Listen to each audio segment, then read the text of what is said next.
All right, good afternoon, everyone. I'd like to call this workshop to order. I appreciate everyone being here today and taking the time to go through these topics with us. First, let's begin with a moment of prayer and the Pledge of Allegiance. If we would all please stand. Please bow your heads. Dear Lord, thank you for this beautiful weather. Thank you for this beautiful place we call home. I ask that you give us wisdom and direction and discernment while we're discussing these items that are related to our community. We ask that you just lead us and guide us in every way. Amen. I pledge allegiance to the flag of the United States of America and to the republic for which it stands, one nation, under God, indivisible, with liberty and justice for all.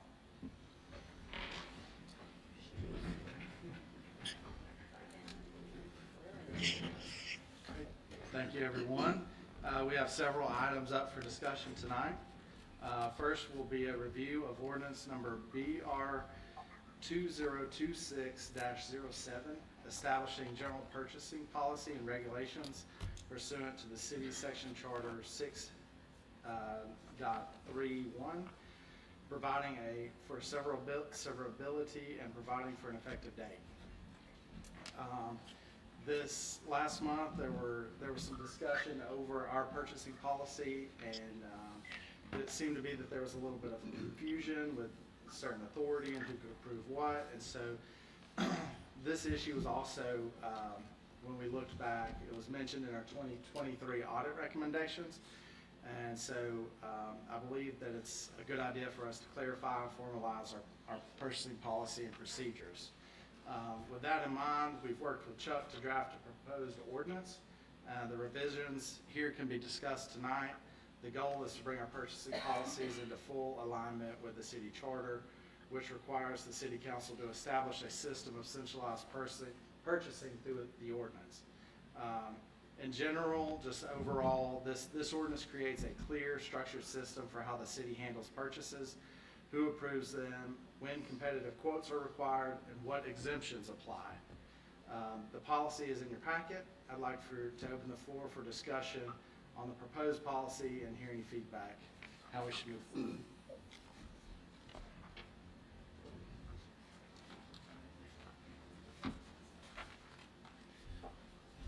So I'll start. It looks like in the policy, somewhere along the way, city administrator became the sole purchasing authority. And clearly, without a city administrator for the last 2+ years, this has been dysfunctional. So explain to us how purchasing is functioning right now.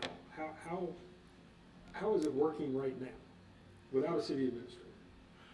Well, right now it's has been confused a little bit. There was some conversation in our last council meeting that made things a little bit difficult for us to clarify the exact route that we should be taking. And so I think that's why it's so important for us to be discussing it tonight.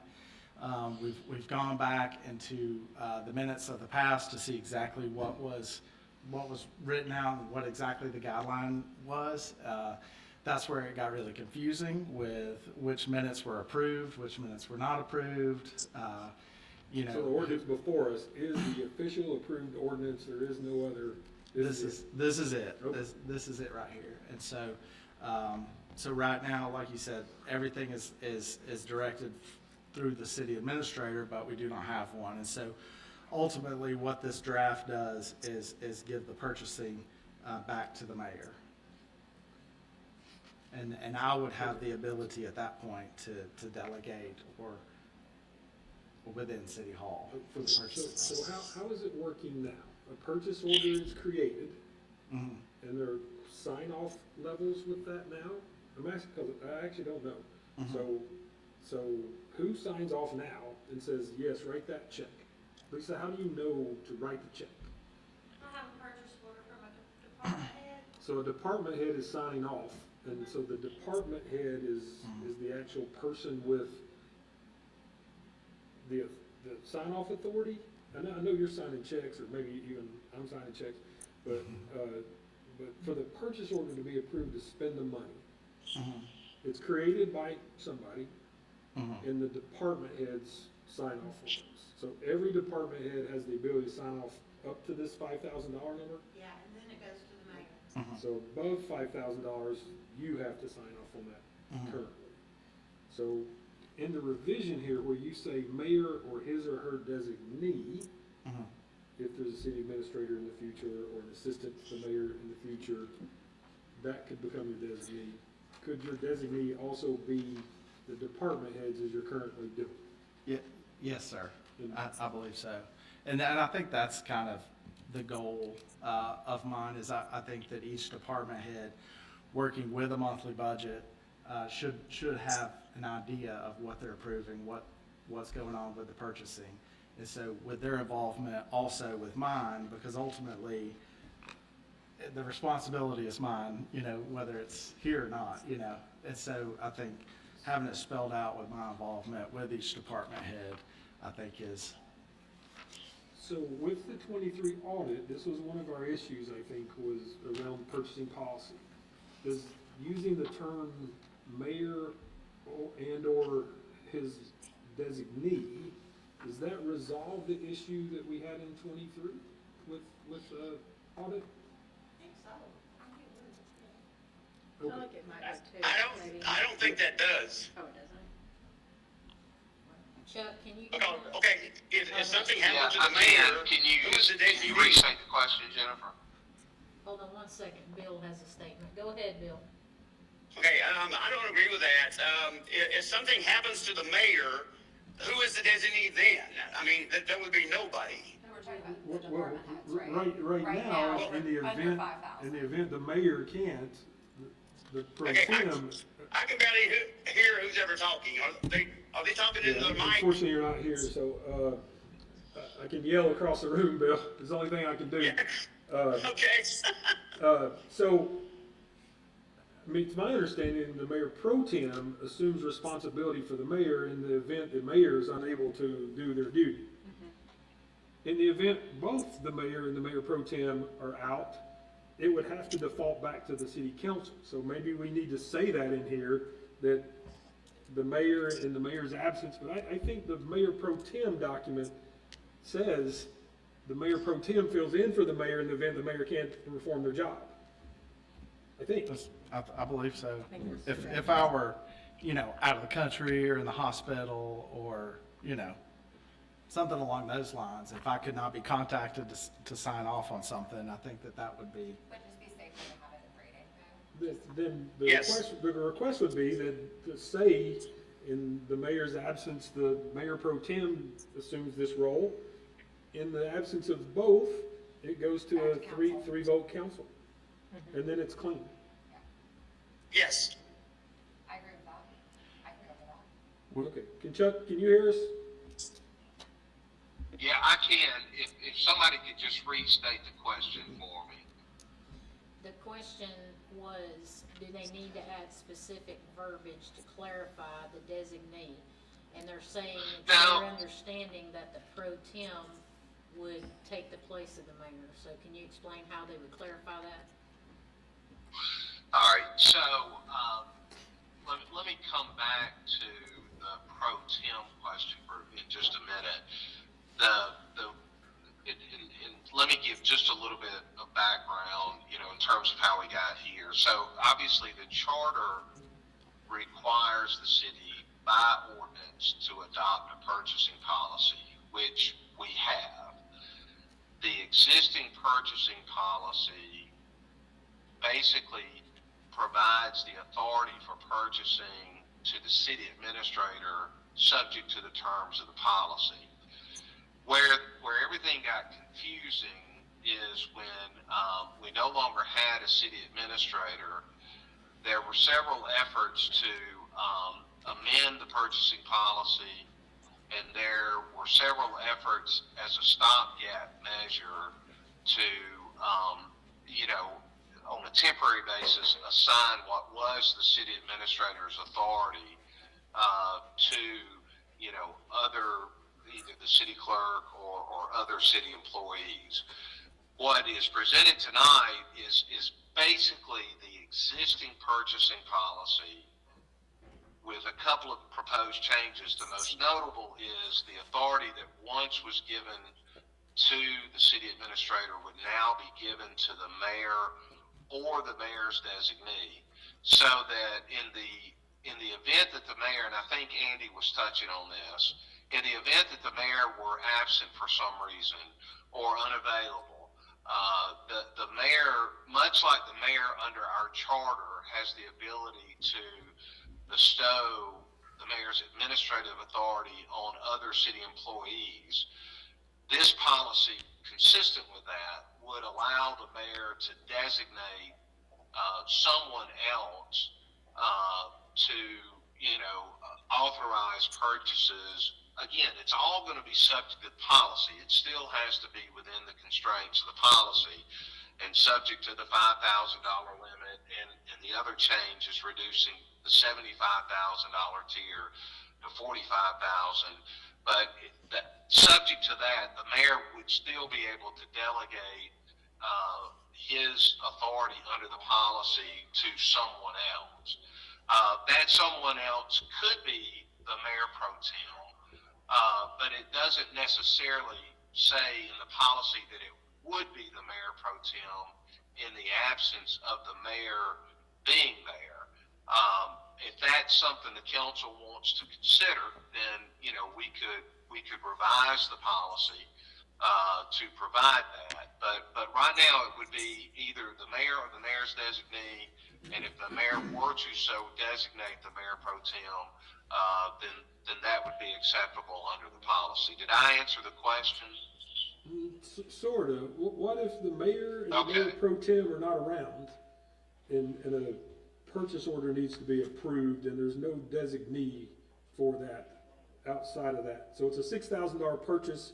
It would have to go to the mayor. The mayor pro tem's not around. What then? I would say a suggestion that I could make was we could possibly add another layer there for the designee that might go to the clerk. And then add that, instead of adding an added layer at the end, say maybe if I am absent, maybe the clerk has that ability. And then maybe if Jennifer's unable to, for some reason, maybe that would go to the mayor pro tem if I were incapacitated. So I probably wouldn't delegate that authority to the clerk.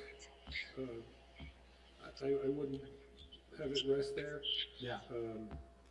This is my opinion. Chuck, is there a process for the council to have a list of what the final approval and the mayor's designees are? So will we get a document back that says the mayor, as of this day, hereby designates these people as approval authorities over these budgets? So the water department budget is being approved by Becky, the police department is being approved by Rob, the streets by blah, blah, blah. That we would get a document that spells that out.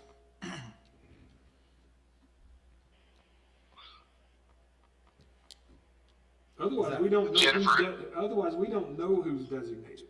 His question, Chuck, is there going to be a document created as to what departments are, but who is managing each department and who is this designee? It's not required by the purchasing policy, but that's certainly a change that we could make.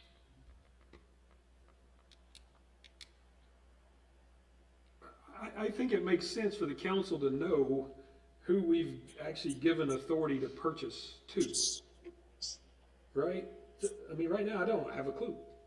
I hate to say it, but I know Andy's looking at every single purchase right now. I know this, okay? I'm not questioning that at all. Don't take me wrong. But right now I don't know who's got which department approval authority. I don't know how it's working. And it's been an issue in the past. And I think when we see the 24 numbers, we're going to know that it's been a real issue in the past because it wasn't clear. The more clear we can be, the better we're going to be as a council. I would err now on the side of caution, and if we need to loosen it later, we can loosen it. But this is my opinion.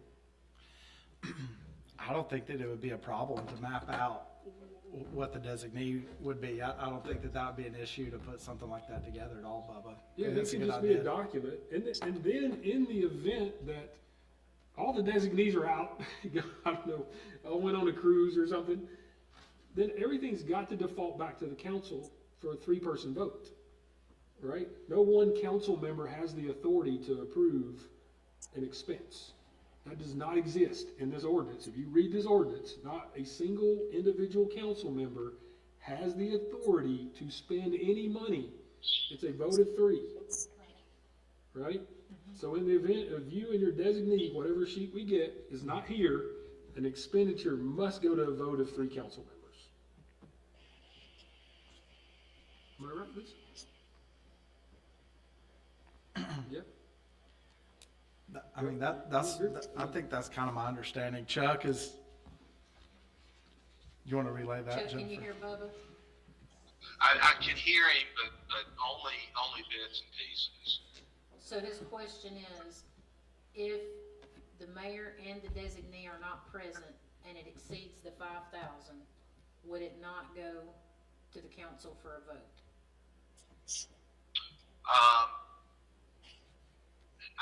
So under our policy, the council can always approve purchases, right?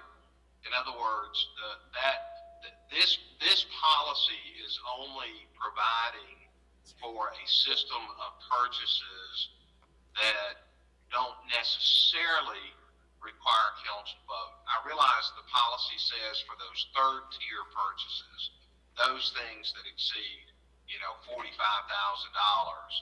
then it requires council vote, and for those types of purchases that have certain specific state law requirements, like public works, construction, contracts, and those kinds of things. We follow those things. But to Bubba's question, the council can always approve purchases.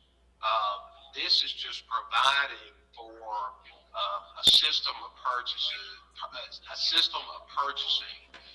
when the council is, for lack of better words, is not around. In other words, this is the day-to-day, $5,000 and less purchases. The mayor or his designee can approve them. $45,000 and less, mayor designee can approve them. Subject to getting written quotes and that kind of things. But it's not to supersede the council. The council always has the ability to approve a purchase.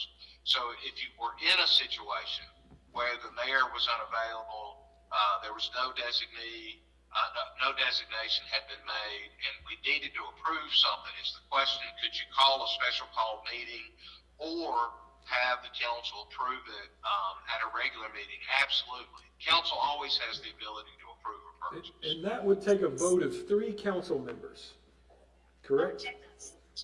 And that would take a vote of 3 council members, correct, Chuck? It does. Any motion, ordinance, resolution requires the affirmative vote of 3 council members. Okay, so before we get into the numbers, the 5,000, the 45, and those changes, I would like some language in here that says something about within the approved budget.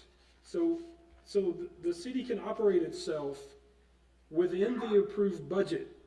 So you can't keep spending $5,000 every month if you've got a $10,000 budget in that item. This doesn't do anything to say the expenditures have to be made within the allocated budget.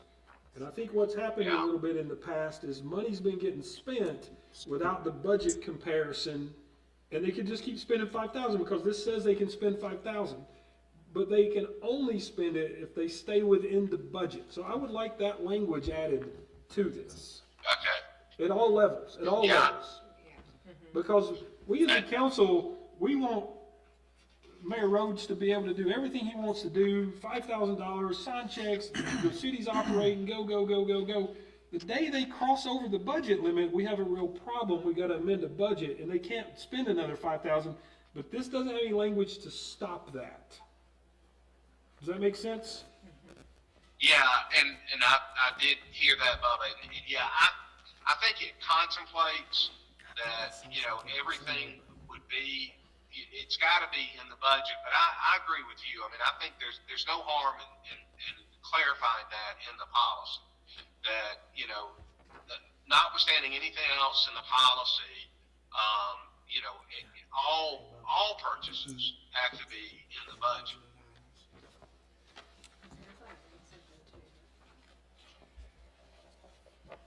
Okay, so Andy's pointing out clause E.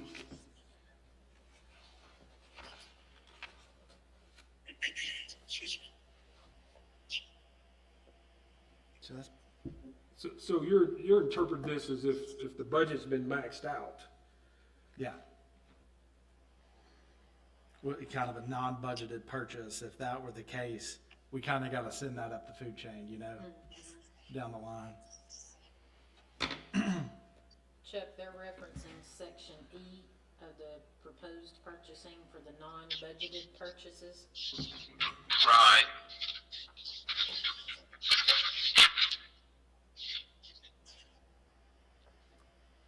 All right, hold on. I'm looking through it.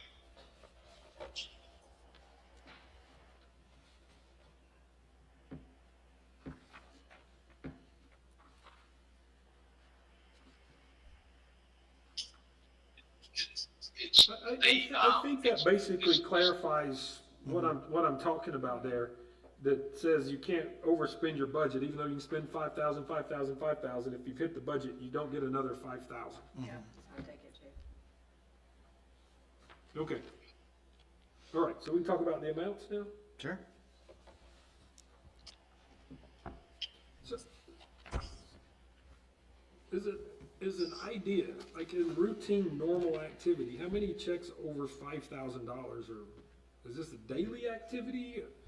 It's more than 5,000? Or not very common? It's not daily, I wouldn't say. Yeah, you wanna do the microphone?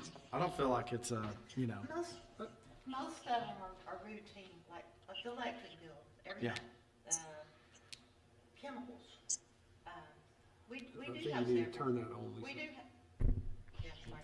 We do have several that go over 5,000, in a month's time. Yeah. But, I'm wondering if the What- 5,000, this 5,000's been in here a long time. Is 5,000 now become an operational problem because it's being approved by the mayor, right? So 5,000's enough for the department heads? That's not really what this says, but, right? I mean, it's 5,000, it used to be a big number, but it's not such a big number anymore. Yeah. So if it's causing you problems, I would rather bump that up just a little bit. well, and I've had this thought too. We have a PO for everything. And what if, we estimate our electric bill for the whole year and we do one PO? And until it starts to go over that amount, and we got a problem somewhere, I still think some of the sewer department, the water department need to be looking at their bills, their electric bills. I'm getting off on a tangent, but I wondered if that might be something we could think about doing, is the routine every month that we have coming in. We've been doing a PO for everything. Every single month for the power bill. Yeah, for routine bills. And I'll tell you, for me right now, Bubba, that's a good thing for me to be that involved. Yeah. Because it's helpful, So you two are fine with $5,000. You don't feel like that's too low and cramping your style and, okay, that's all I wanted to make sure is that we weren't setting a limit that was, if we set it at $100, Yeah. okay, now the department heads can't do anything and this is a problem. So as long as you guys are okay that that's not too low, I'm okay with $5,000 there. Okay. Yeah. I'm good. Yeah. Same. Okay.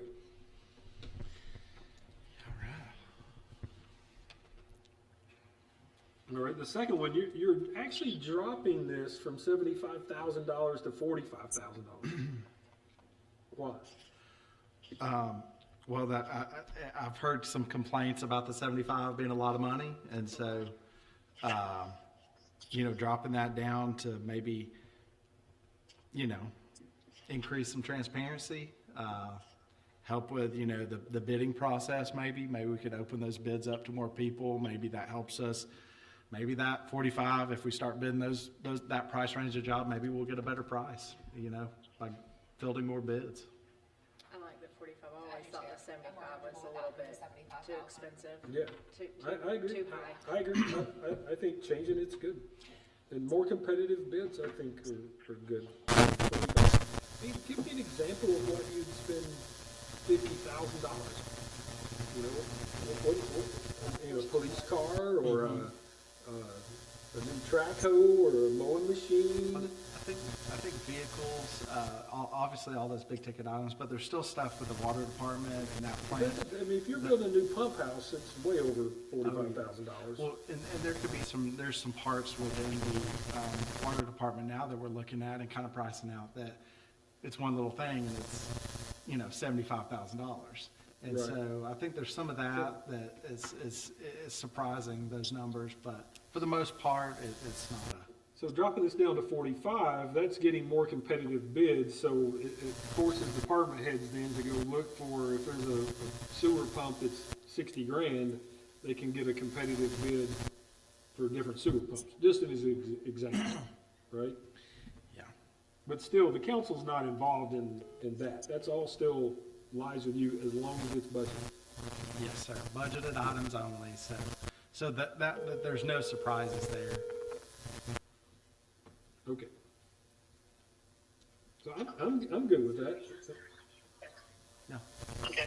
Yeah, I like the 45. Ask Bill if he's good with the 5,000 and the 45. I don't know how long he's been dropped off. Just, I just hung up Oh. on accidentally. Oh. I called back, sorry. Bill, how are you feeling about the 5,000, but less than 45,000? I'm down with that. Okay. He says he's good. Did you ever- Yeah. And then the other changes down in the lower part of that section where it goes up to the $250,000. So my understanding there's some Georgia law change about that limit. What, can you elaborate? I think Chuck would probably be able to elaborate better on that than I would. Chuck, can you elaborate on the House bill that changed, that threshold from, I believe it was 100 to 250 on the utility? Yeah, I can. So that is the state public works construction law.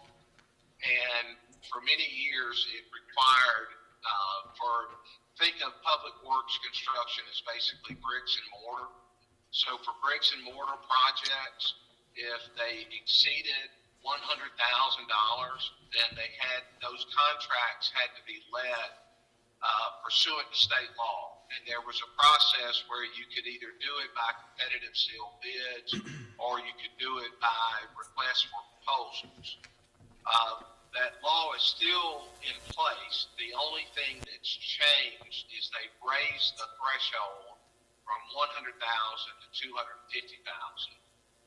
So by state law, if the project meets the definition of public works construction and the amount exceeds $250,000, then we are required to follow the process under the public works construction statute. Okay, so that's a change that's being prompted by Georgia law change from $100,000 to $250,000. So, I understand it. Yeah. So, let me ask you a question about asphalt. So, we have a contract with Johnson Paving for a 2-year contract, I think. Is that contract got a maximum spend, or we just spend with them on that contract? So I guess it's similar to the one we signed with Jeffrey Holloway recently, where how does like an ongoing contract for paving? So a paving job could be bigger than $250,000. Certainly a 2-year contract for paving could certainly be larger than $250,000. How does that work, Chuck? You have to relay. He's asking about, for example, a paving contract, Chuck. He says, we have obviously a contract with Johnson Paving, is there like a maximum spending? Or how do we take care of those purchases? How does that contract work? So we're allowed to make unit purchases for materials and things like that. So if we're just entering into a paving contract on a per unit basis, then in this case, I guess a paving contractor, then we're allowed to do that. The same as if we were buying sewer pipe, and so we're allowed to buy those things on a per unit basis, and not trigger the public works construction law. Does that make sense? I think, Bubba, kind of what you're speaking to, hopefully this will help a little bit. I think that even though we have that contract and those prices, they've given us prices for a 2-year time frame. Even though we have those, I would still, and that we would still operate, that if it were exceeding 45,000, that would still come before the council in order to approve that. It wouldn't just be able to continually be, gone out for bid. It would still, even though the So even though contract we is- have a 2-year contract with Johnson, if the decision was to repave Ada Street out to the city limits or out to the industrial park, and that's gonna cost $500,000, then even though we got that 2-year contract, that one particular job falls under that contract. But But it would because still it's more than 250,000 for that particular piece, is it a $250,000 construction works project that now has to go out according to state bid? I think that it's my understanding that this contract follows all those guidelines to be able to award that So when process. Johnson's contract was awarded, it went out to bid. And if we think a 2-year expenditure with Johnson is going to be greater than $250,000, you've got to get multiple bids, like you did with Jeffrey Holloway's. Yes, that process, and that was before my time, but from what I understand, those received Gotcha. multiple bids, same as Jeffrey Holloway's. I'm And comfortable with those, that. okay. Yeah, I think in that example, Bubba, that obviously that contract would be subject to our purchasing policy, and would have to be let per the purchasing policy, but would not trigger I guess the additional requirements under the public works construction law. Okay. Which goes to my next question. Under professional services, it says, however, for contracts that may exceed $35,000, there's no time frame on that number. So I could issue a month contract for $35,000 12 times, and I still meet the letter of this number. I still meet this policy. I think we need a clarification there. $35,000 annually, $35,000 biannually, $35,000 daily. So, some time frame clarification on that $35,000.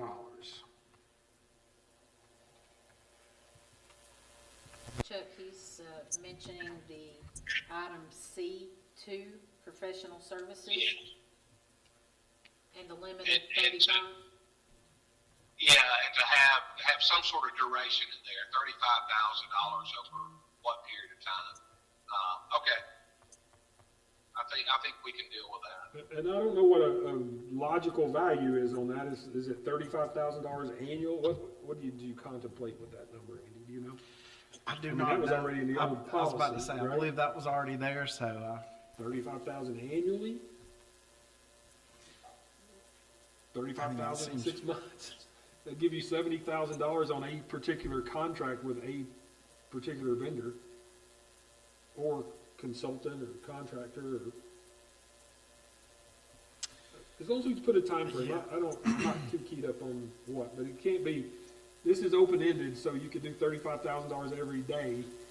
well, I'll tell you what, if we could look into that this week and maybe see, to make sure that we don't, make sure we don't have something in place that we're Gotcha. gonna mess up by changing that real quick. But maybe we can look into that to make sure, and then we can come up with a number before our next meeting. Yeah. You comfortable with that, Bubba? Yes. Okay. Okay.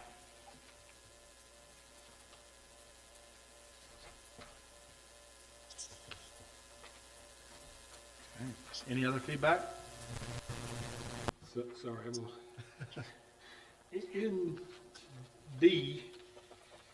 in D, preference for local businesses, this wording implies shall receive a preference bonus of 10% or 10 points. Implies that there's something documented, that there's a point system for awarding bids. Is there something documented with a point system for awarding bids? If there's not, this whole clause is not valid, because it says it gives local businesses 10% or 10 points.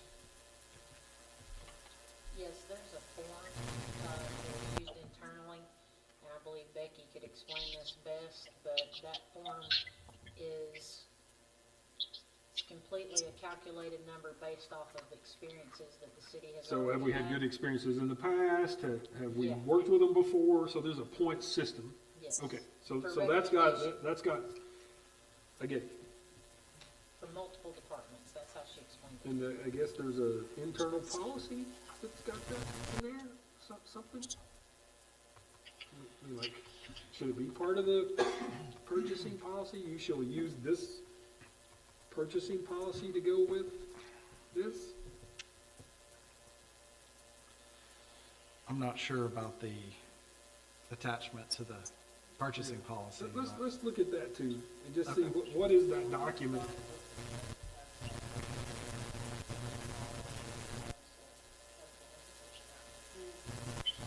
Chuck, do you know about the point system for this, item D as in David, preference to local businesses for formal competitive bidding processes? Let me just look back over it right quick. I know there's a form that Becky has, generated around that we've used. Is that like a state rubric? Is that set on a state rubric? I don't know that I have seen the form that we use, but I know that for when you're awarding contracts based on a request for proposals, for example, then oftentimes when those contracts are advertised, they will have the rubric, as you put it, or the formula in there for the weight that's going to be assigned to certain criteria. So here, we certainly, if one doesn't exist, we certainly could come up with one. Okay, I think we need to make that, if we're gonna have the rule in here, we need to know at least what the form looks like that goes with it. Okay. And I yield the floor. Thank you, sir. Anyone else? Alrighty. Let's move on to the review of ordinance BR 2026-08, an ordinance to amend Chapter 2, Streets, Parks, and Other Public Places of the Code of the City of Blue Ridge, Georgia, to provide for a new article, urban camping and the improper use of the property. Let's see here. To provide for severability and repeal conflicting ordinances, to provide an effective date, and for other purposes. This is, like we said, it covers the streets, parks, and other works divisions. This is an amendment that would create a new Article 8 titled Urban Camping or Improper Use of Property. Over the past several months, Chief Robbie Stewart has brought this ordinance to my attention and wanted us to bring it forward. I thought that this was a good opportunity to open the floor and have this discussion. But we've had an increasing number of cases involving people camping, storing personal items near public streets, city parks, and other public spaces. While This issue is sensitive. The trend has led to growing concerns related to sanitation, public safety, and infrastructure damage. Given these circumstances, the proposed ordinance seeks to clarify expectations for those uses of public space while maintaining compassion through clear enforcement and procedure and common sense expectations. I'd now like to open the floor to have discussion on this ordinance. And procedure.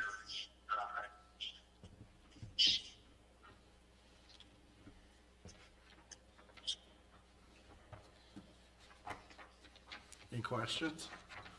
So when we went to the training at Lake Lanier, this is one of the things that Rob Stewart talked to me about. We live off East Second Street, and we see firsthand some of the issues. But even more, it wasn't that long ago, there was somebody on one of the benches out in front of Chester's almost every night, and they were staying there. Yeah. This actually gives the police department the ability to not allow them to do that. So the homeless situation is a real problem, and the nice lady that spoke to us at the meeting last month, it's an issue, and I got a lot of sympathy for it, but you know, when I'm walking downtown and somebody's being aggressive toward me and they're sleeping on a bench, it's a problem. And we don't want that here in the city, and this, I believe, gives Chief Stewart a tool. He's got a tool. It doesn't solve the issue where somebody goes on private property and sets up a camp.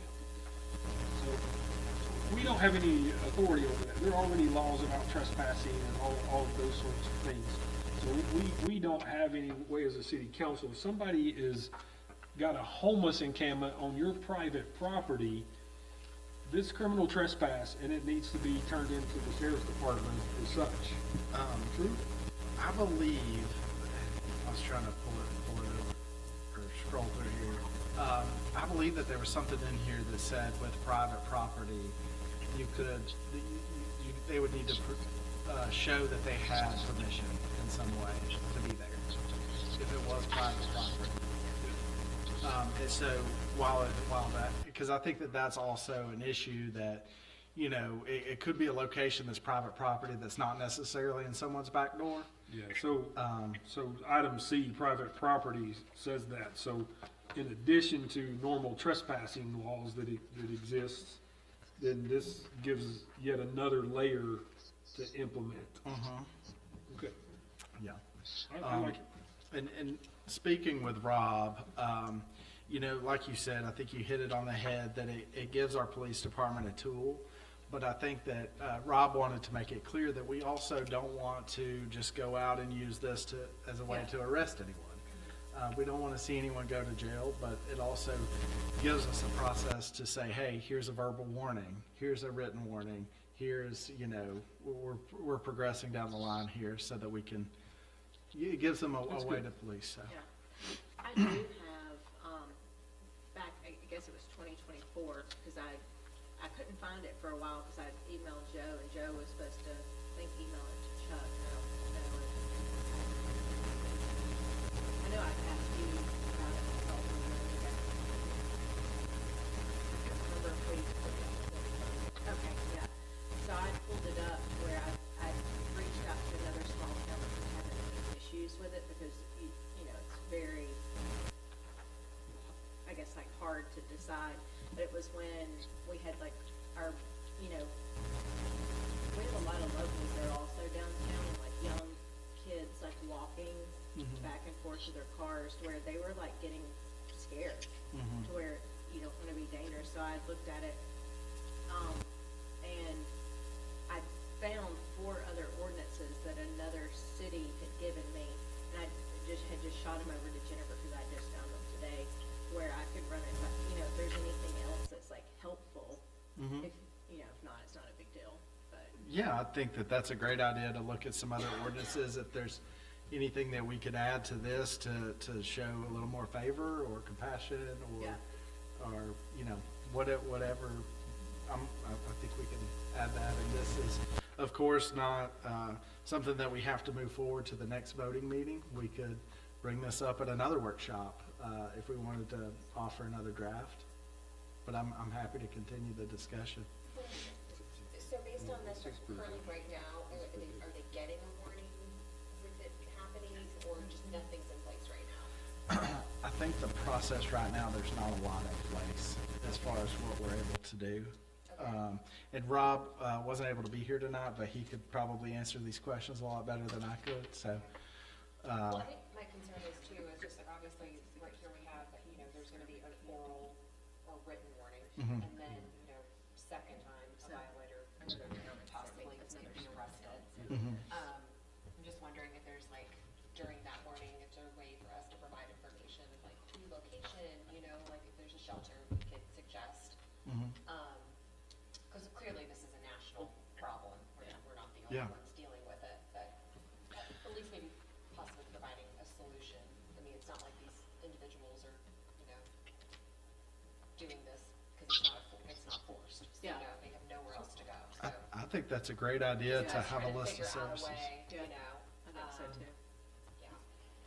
Okay. And maybe at any time a written warning for this is issued, it's provided with a Smart. list of services. Yeah, I agree with that. like, family connections here locally. They can also- shower, there's, Yeah, they can shower, there's they can do facilities there. laundry, they have career services now where you can, kind of go, I just would like to provide And maybe it's some something they help on don't that know about. side.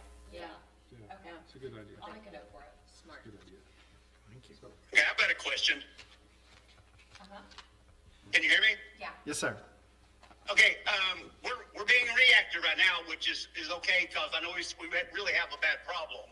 But I spoke to Mrs. Nicholas, that was that lady who spoke to us at the last meeting. I spoke to her Sunday evening, and she has spoken to quite a few of the people that are sleeping downtown. And she says they're being bussed in from Columbus, Georgia. Is there any way that we could do something to stop that? Find out who is actually bringing them up here from another town. I mean, Columbus is, God, hours down the road, and they're all saying, come to Blue Ridge. Is there anything legally that the city can do to stop that and be proactive? Do we know where they're being dropped off here? Downtown's all she said. She walks every morning downtown is what she said. And she says it's new people every morning that she'll talk to. And most of them say they're coming from Columbus, Georgia. The ones I've talked to, they've been shipped in, like, somebody put them in an Uber and dropped them off here. Maybe this is a Chuck, is there anything we can do about that? And make sure I understand the question, or is the question, are people being dropped off in Blue Ridge? Yes, basically, we have some citizens here that they go walking in downtown Blue Ridge and they have witnessed individuals being dropped off here, supposedly from Columbus, Georgia. Mine was from Yes. somewhere else. The Yeah, people that I Columbus, spoke with. Georgia. Like, is there a way for us to, do you fine, ticketed, like, people, what can you do? Yeah, I mean, unless they're otherwise violating the law or violating an ordinance, like obviously if they were dropped off and if this ordinance were to be adopted, and then they started, camping or sleeping in a public place, then there would be something that I think we can do. I don't know, just the mere fact that they're being dropped off without any other, crime or ordinance violation being committed. I'm not aware of anything, but I'll look and see what other jurisdictions, may be doing in situations like that. Okay. Bill, did you get that? Yeah, I got it. Okay. Okay, does anyone have anything else? So, for the purchasing policy, do we have to read that twice and adopt it? How does this work from here, Chuck? So with this urban camping ordinance, we have to have 2 readings, true? Ordinances have 2 readings, correct, Chuck? Yes. Yeah, what the charter says is that an ordinance cannot be adopted the first night it's presented. And so that first night it's presented, we commonly refer to it as a first reading. But that's basically what the charter says. So once it's presented, then it could be adopted at any subsequent meeting.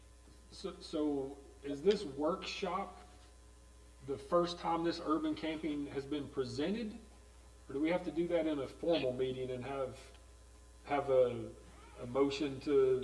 Yes. So this is not a reading of that tonight for either of these? Yes. So we could certainly treat what we've done tonight as, we refer to it as the first reading. That term is really not used in the charter. It just simply says you can't adopt the ordinance the first night it's presented. So in my view, what we've done tonight is we've checked off the box of having presented these two ordinances. And so they could be ready for adoption at the next meeting if that's what we choose to do. So we could possibly vote next Tuesday on the purchasing ordinance, which is the more critical of the two. We make the changes that we've sort of agreed on here and adopt it and move forward with that in a week. Okay. Yes, we could adopt it at the next meeting. Okay. Thank you, Bubba. All right, let's move forward to the financial report. At this time, I'd like to welcome our Finance Director, Lisa Hoyle, up to the podium to give us an update on our February 2026 financials and the outstanding 2024 audit. Okay. Have a packet of a copy of the revenue and expenditure statement. This is for the month of February as well as year-to-date. And I wanted to say that I think this is the first financial report that had a monthly one that has been presented to the council in a long time. And we're looking forward to providing you one every month. This report, of course, doesn't have the amended budget. These are the numbers that were adopted last year. And I was just going to kind of go over how the report works. It's grouped by fund, and if you look on the first page, you've got your general fund revenues are in that first section. Expenditures grouped by department below. Second page, if you look on down, about 3/4 down the page, it takes your revenues minus your expenditures and gives you an excess revenue subtotal on that fund. And it goes through each and every fund that the city has, confiscated assets, there weren't much activity, our art plan has these are funds that we have in our accounting system. Hotel motel fund is on page 26 of the report that's in your packet. And then of course the older SPLOST, the newer SPLOST on page 27. And then we come to the water and sewer fund, beginning on page 27 and going on through page 29. And I don't know if I guess y'all had a copy of this for a few days, so if you've got any questions, I'll be glad to answer them if I can, and if not, I'll get back with you. Lisa, I want to commend you for doing this. I literally think it's been 2 years since the council sat here with a monthly budget update. And I really appreciate Mayor Rhodes, you and Lisa working together to do this, because we should not have a meeting every month going forward without a monthly budget update. So the entire purchasing policy is moot if no one is looking at the budget. And we as a council, that is our tool to say, are we in control or not in control? So I really appreciate this. I don't know that we need it in the working meeting, but if we give her one more week next month to do this at the formal meeting, if that gives her enough time to have year-to-date current through the prior month. So like this one ends in February, and I know it's a little bit pushed as you get better traction. My goal would be at the May meeting, see end of April numbers as a goal, okay? We'll work on Just that. as a goal. And it may take us a few months to get there, but ultimately we should be looking in May at year-to-date April, okay? Otherwise we're right now 6 weeks behind with these numbers, because as I look at this, the tax collected, just property tax should have been around $800,000, and all those were due in February. So I'm guessing there's a bunch of late property taxes that hit in March. We've- Right, so it's hard 6 weeks later to know where we really are. I did I'll s- jot that down. We did collect, as of today, we've collected 698,000 of that 810. That was the digest. And Gotcha. And I'll tell you, Bubba, the effort to get the February is just really kind of a jumping off point to Yes. show our format, and this is kind of where we're headed. So And I agree, I That's completely definitely- commend you, this is outstanding information. I just want us to have as a goal, as we go into, we got it, the 24 stuff's off to the auditor, the 25 nearly done to get to the auditor, and you're getting traction here, really, really good, and this is unbelievable information. My question would be, what stands out as odd? Does anything stand out as odd in this to you? Not in particular, it's such a small report now, and, I'll look the detail behind it as well. This is basically, January, a lot of the figures, a lot of the numbers, the payments we made in January were actually for the bills for the year before, were Right. accrued. Now, the rest of the year, it won't be like that, it'll be more of a cash basis, but this, no, I didn't notice anything odd. Okay, good. If y'all do, please let me know. I really do commend you for what you've done. This is monumental. Well, y'all need to I mean, see it, and thank you. also I want the department heads to start getting these. So when we get the new budget put in, I'm looking forward to that. Well, then And they this is- know if they've got money in their budget to spend $5,000 or not spend $5,000. Otherwise, there's no mechanism to know. So Yeah, I was gonna it's say, fantastic. I mean, it's really good. I think a lot they didn't know. Thank you. This hasn't been done since Eric was here, really.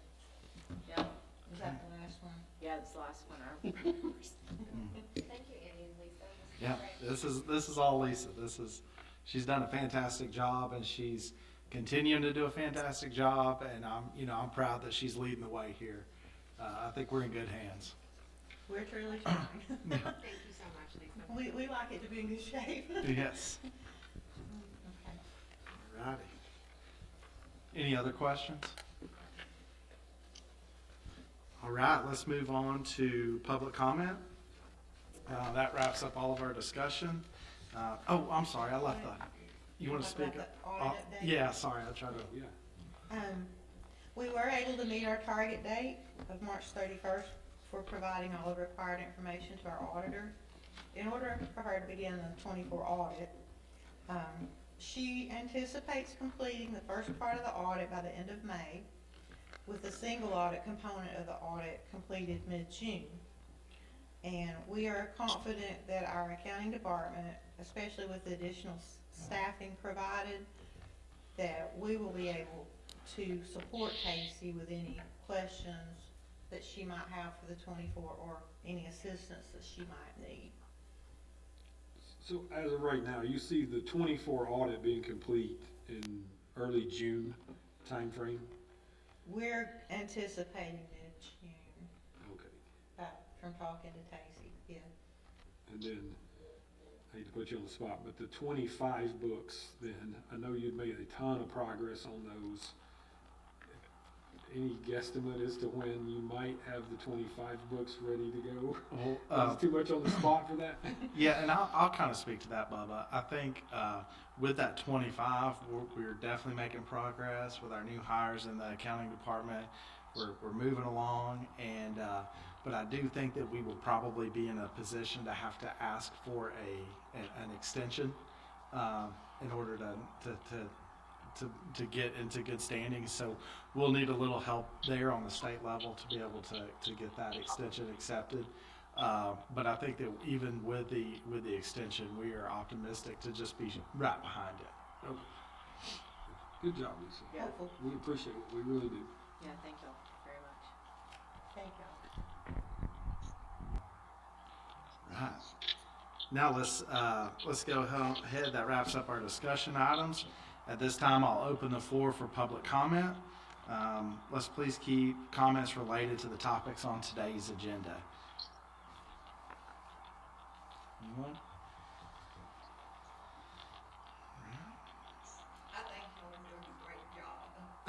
Thank you, ma'am. That's a great comment. Discussing things or getting things straightened out or doing it out in public.